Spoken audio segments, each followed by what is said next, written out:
বৃদ্ধি সহ নানা দাবিতে দীর্ঘদিন ধরে আন্দোলন করে আসছে অ্যামাজনের কর্মীরা। আশানুরূপ সাড়া না পেয়ে প্রতিষ্ঠানটির যুক্তরাষ্ট্রের হাজার হাজার কর্মী ধর্মঘটের ডাক দিয়েছেন। বড়দিনের কয়েকদিন আগে বৃহস্পতিবার থেকে সর্বোচ্চ চাপ সৃষ্টি করতে এ ধর্মঘট চলছে। তাদের ভাষায় যুক্তরাষ্ট্রের ইতিহাসে অ্যামাজন কর্মীদের সবচেয়ে বড় ধর্মঘট এটি। টিমস্টার ইউনিয়নের পক্ষ থেকে গেল বৃহস্পতিবার এই ধর্মঘটের ডাক দেওয়া হয়। ঘোষণায় বৃহস্পতিবার সকাল 6টা থেকে নিউ ইয়র্ক, আটলান্টা ও সান ফ্রান্সিসকো সহ শহরগুলোতে ইতিহাসের সবচেয়ে বড় ধর্মঘটে যুক্ত হওয়ার কথা বলা হয়েছে।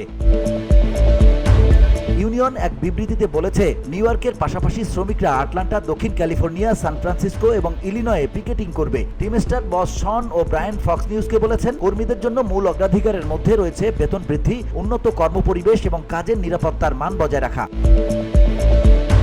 নর্থ আমেরিকার অন্যতম বৃহত্তম ইউনিয়নগুলোর মধ্যে টিমস্টার অন্যতম। এতে অ্যামাজনের প্রায় 10,000 কর্মী যুক্ত রয়েছে বলে মনে করা হয়। VOD Bangla news desk.